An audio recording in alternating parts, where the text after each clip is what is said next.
Mon père a toujours rêvé d'avoir un beau domaine à Châteauneuf-du-Pape. Et la force de Guigal, c'est cette solidité familiale. On est d'abord des paysans, des agriculteurs, des viticulteurs. C'est 100% familial et 100% transmis. C'est très rare, ça. J'ai une grande chance et mon fils a exactement la même caractéristique, c'est qu'il a la passion de la vigne et du vin.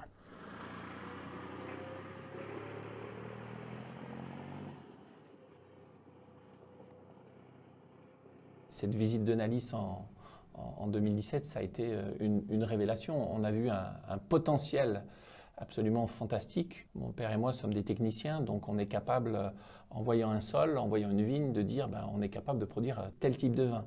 Et Nalis, ça a été un immense coup de cœur.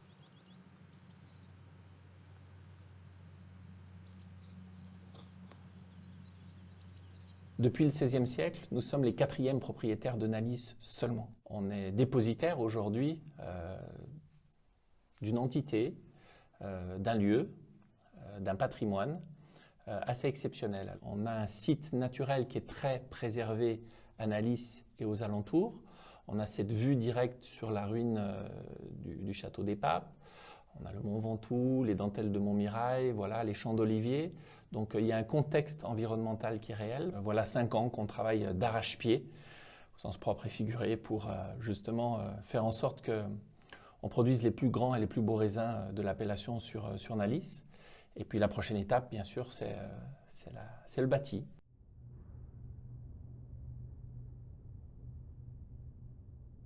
Nalis existe depuis longtemps. C'est une propriété viticole qui était déjà décrite au XVIe siècle. On est ici dans des caves fin XVIIe, début XVIIIe. On sait aujourd'hui qu'il y a une vieille ferme du XVIIe siècle qui a été complètement englobée dans ces bâtiments, qui existe, qui est toujours là, dont il reste très peu de choses. Nalis est redimensionné à hauteur de ce qu'il était plutôt autrefois, dans les années 60-70. Donc c'est vrai qu'on a hérité à Nalis d'un patrimoine viticole d'un peu plus d'une 50aine d'hectares. Aujourd'hui, il en fait 75. On pourrait augmenter encore un petit peu jusqu'à une petite centaine d'hectares.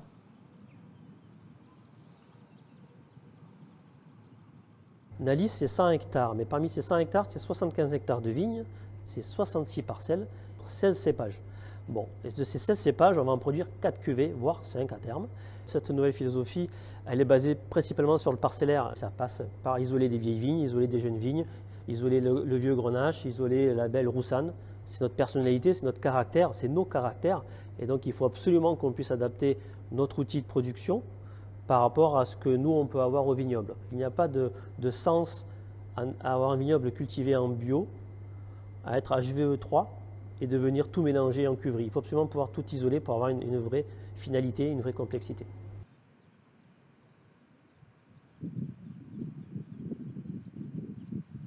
Il y a des choses qui ont été faites par le passé. Il y a un personnage qui a beaucoup marqué Nalis, qui était le docteur Philippe Dufayis.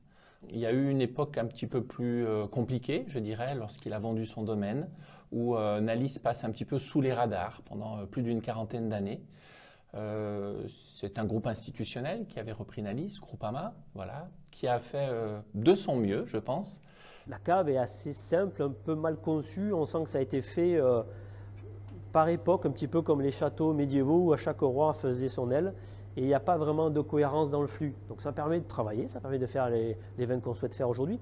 Mais on peut certainement optimiser tout ça et être beaucoup plus précis et respectueux de la matière première pour faire les vins qu'on souhaite. Et donc il faut qu'on passe par la création de nouveaux chais pour être encore plus précis sur la qualité des vins.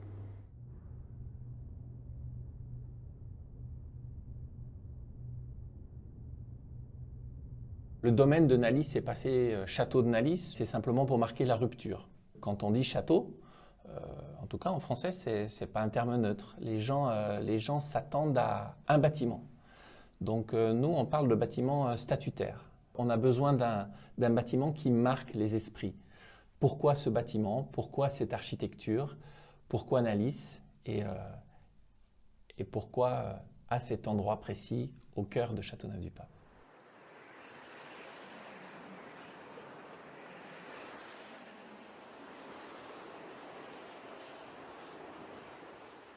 Ici, en Provence, Provence viticole, Châteauneuf-du-Pape, on est sur une région rude au niveau climatique. Il y fait chaud, il y fait sec, il y fait venté, il y fait très froid l'hiver.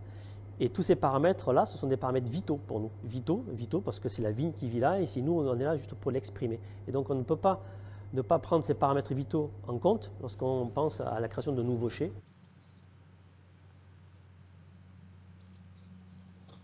On a quand même 500 à 600 mm de pluie par an. Par contre, elle tombe de manière violente, brutale et rapide. Il faut absolument qu'on puisse gérer et optimiser la réserve en eau et la ressource en eau, qu'elle soit pluviale ou souterraine. Mais en tout cas, il faut que ces deux axes d'eau se retrouvent en cave de façon intelligente et cohérente.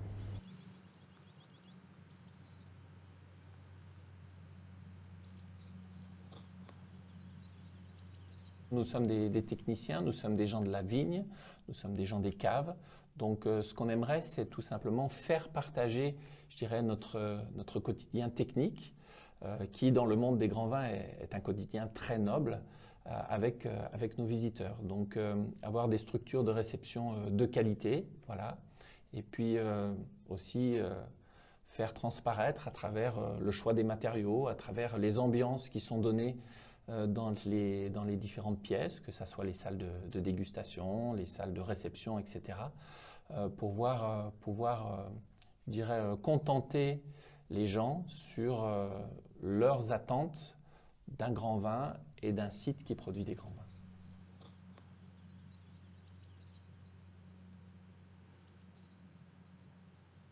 La chose la plus importante dans la vie, c'est l'émotion. Et si les gens peuvent arriver là, et puis voir des vignobles d'exception. On a des gens d'exception. Et si en arrivant, ils auront l'émotion, on aura des larmes dans les yeux.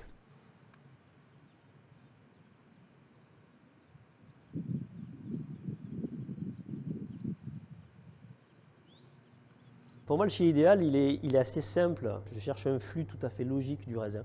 Pas trop de cassures dans les process, plutôt un chai linéaire avec des semi-gravités. Pour à la fin remonter les vins pour la mise en bouteille, mais sans que ça soit non plus 2 étages à remonter. Il faut aussi intégrer dans ce projet une partie des travaux extérieurs, d'expédition, de réception, certainement de hangars agricoles. On travaille sur des barriques de 228 litres principalement et de 600 litres, donc elles sont très dures à manipuler. Donc il faut essayer d'être malin sur l'aménagement des différents postes. Le confort de travail est primordial parce qu'on passe des moments assez difficiles. Alors, on sait faire, mais malgré tout, si on peut s'équiper pour que ça se passe bien, tant mieux.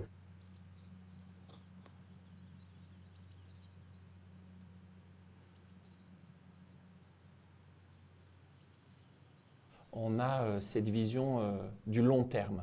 Les vignes que l'on plante à Nalis aujourd'hui, elles seront à leur projet de production au plus tôt dans 30-40 ans. C'est-à-dire que ce n'est pas tellement moi qui vais en profiter, c'est plutôt mes enfants et puis les générations suivantes. Donc du durable, c'est certain, du développement durable, parce qu'on est en 2022 et qu'on ne peut pas faire autrement. On est obligé de penser aux techniques de construction, à la façon dont les bâtiments vont pouvoir évoluer, se transformer avec les technologies et les pensées que l'on n'a pas encore forcément aujourd'hui. Nous sommes aussi un vignoble en expansion de surface, mais aussi expansion de certains cépages vis-à-vis d'autres, parce qu'on est toujours en train de retravailler notre parcellaire. Peut-être le réchauffement climatique va nous obliger à faire certains choix techniques, mais aussi certains choix stylistiques. Et donc il nous faut absolument un chai qui soit capable de s'adapter aux choix techniques que l'on va faire au niveau viticole.